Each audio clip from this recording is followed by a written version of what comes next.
ಚಿಂದಿ ಉಡಾಯಿಸೋ ಖಾರ ಬಣ್ಣ ರುಚಿಯನ್ನು ನೀಡುತ್ತದೆ. ಮೆಣಸಿನ ಪುಡಿ ಚಿಂದಿ ಉಡಾಯಿಸೋ ಖಾರ ಬಣ್ಣ ರುಚಿ.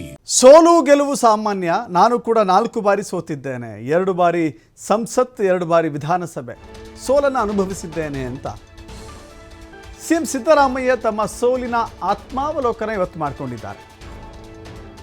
ಹೌದು, ನಾನು ಕೂಡ ಸೋತಿದ್ದೇನೆ. 2 ಬಾರಿ MLA ಎಲೆಕ್ಷನಲ್ಲಿ ಸೋತಿದ್ದೇನೆ. 2 ಬಾರಿ MP ಎಲೆಕ್ಷನಲ್ಲಿ ಸೋತಿದ್ದೇನೆ ಅಂತ ಹೇಳ್ಕೊಂಡಿದ್ದಾರೆ. ತಮ್ಮ ಹಳೆಯ ದಿನಗಳನ್ನು ನೆನಪು ಮಾಡಿಕೊಂಡಿದ್ದಾರೆ ಸಿಎಂ ಸಿದ್ದರಾಮಯ್ಯ. ನಾನು ಹಣಕಾಸು ಮಂತ್ರಿಯಾಗಿದ್ದಾಗ 10 ಕುರಿಯನ್ನು ಲೆಕ್ಕ ಹಾಕಲು ಬರೋದಿಲ್ಲ ಅಂತ ಹೇಳಿದರು. ಆದರೆ ಈಗ ಅದೇ ಸಿದ್ದರಾಮಯ್ಯ 16 ಬಜೆಟ್ ಮಂಡಿಸಿದ್ದಾನೆ. ಯಾವುದೇ ವಿದ್ಯೆ ಅತ್ತಲ್ಲ ಅಂತ ಭಾವಿಸಬೇಡಿ ಅಂತ ಹೇಳಿ ಮಂಡ್ಯದಲ್ಲಿ ಮುಖ್ಯಮಂತ್ರಿ ಸಿದ್ದರಾಮಯ್ಯ ಹೇಳಿಕೆ ಕೊಟ್ಟಿದ್ದಾರೆ. ನೋಡಿ, ನನಗೆ ಯಾವಾಗಲೂ ಒಬ್ಬ ವ್ಯಕ್ತಿಯ ಪ್ರತಿಭೆ ಅಳಿಯತಕ್ಕಂಥದ್ದು ಅವರ ಸಾಮರ್ಥ್ಯದಿಂದ ಅಳಿಬೇಕು ಅಲ್ವಾ. ನಾನು ಕುರುಬ ಜಾತಿಯಲ್ಲಿ ಹುಟ್ಟಿದ್ದೀನಿ ಅನ್ನೋ ಕಾರಣಕ್ಕೋಸ್ಕರ ನಾನು ಮೊದಲನೇ ಬಾರಿ ಹಣಕಾಸು ಮಂತ್ರಿ ಆದಾಗ ಒಂದು ಪತ್ರಿಕೆಯಲ್ಲಿ ಬರೆದರು, ಸಿದ್ದರಾಮಯ್ಯನಿಗೆ 100 ಕುರಿ ಲೆಕ್ಕ ಹಾಕಕ್ಕೆ ಬರಲ್ಲ, ಹಣಕಾಸು ಮಂತ್ರಿ ಹೆಂಗಪ್ಪ ಮಾಡ್ತಾನೆ ಅಂತ. ಅದೇ ಸಿದ್ದರಾಮಯ್ಯ 16 ಬಜೆಟ್ಗಳನ್ನು ಮಂಡಿಸಿದ್ದೇನೆ. ಆಶೀರ್ವಾದ.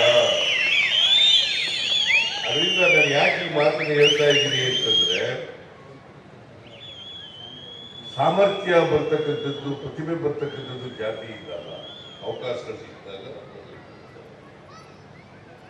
ಅವಕಾಶಗಳು ಸಿಕ್ಕಿದ್ರು ಮಾತ್ರ ಮೇಲಕ್ಕೆ ಬರಲಿಕ್ಕೆ ಸಾಧ್ಯ ಆಗ್ತದೆ. ಅವಕಾಶಗಳು ಸಿಕ್ಕಿದ್ರೆ ಮೇಲಕ್ಕೆ ಬರಲಿಕ್ಕೆ ಆಗದೇ ಇಲ್ಲ.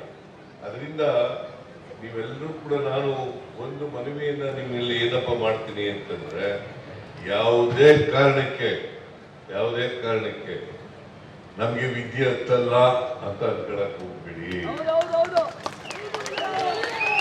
ಎಲ್ರಿಗೂ ವಿದ್ಯೆ ಹತ್ತುತ್ತೆ.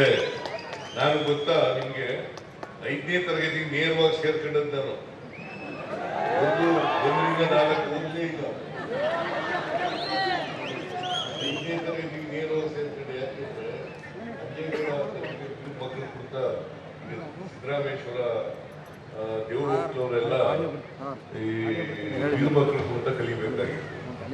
ನಮ್ಮೂರಿನಲ್ಲಿ ಸಿದ್ದರಾಮೇಶ್ವರ ಅಂತ ಇದೆ, ಇಲ್ಲಿ ಉಚ್ಚಪ್ಪ ದೇವರು ಅಂತ ಇದೆ, ಅಲ್ಲಿ ಸಿದ್ದರಾಮೇಶ್ವರ.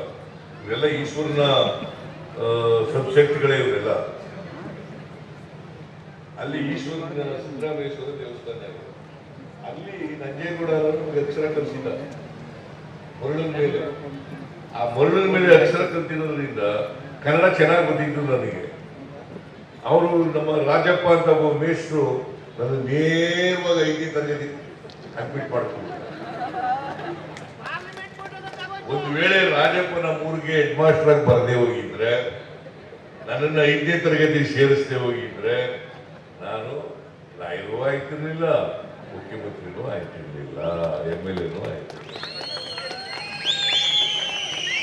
ಅದಕ್ಕೆ ನಿಮ್ಮೆಲ್ಲರಿಗೂ ಕೂಡ ಸ್ವಾಭಿಮಾನ ಬರಬೇಕಾದ್ರೆ ಶಿಕ್ಷಣ ಇರಲೇಬೇಕು. ಸ್ವಾಭಿಮಾನ ಬರಬೇಕಾದ್ರೆ, ನಿಮಗೆ ಮಾತಾಡ್ತಕ್ಕಂಥ ಧೈರ್ಯ ಬರಬೇಕಾದ್ರೆ ಶಿಕ್ಷಣ ಇರಬೇಕು.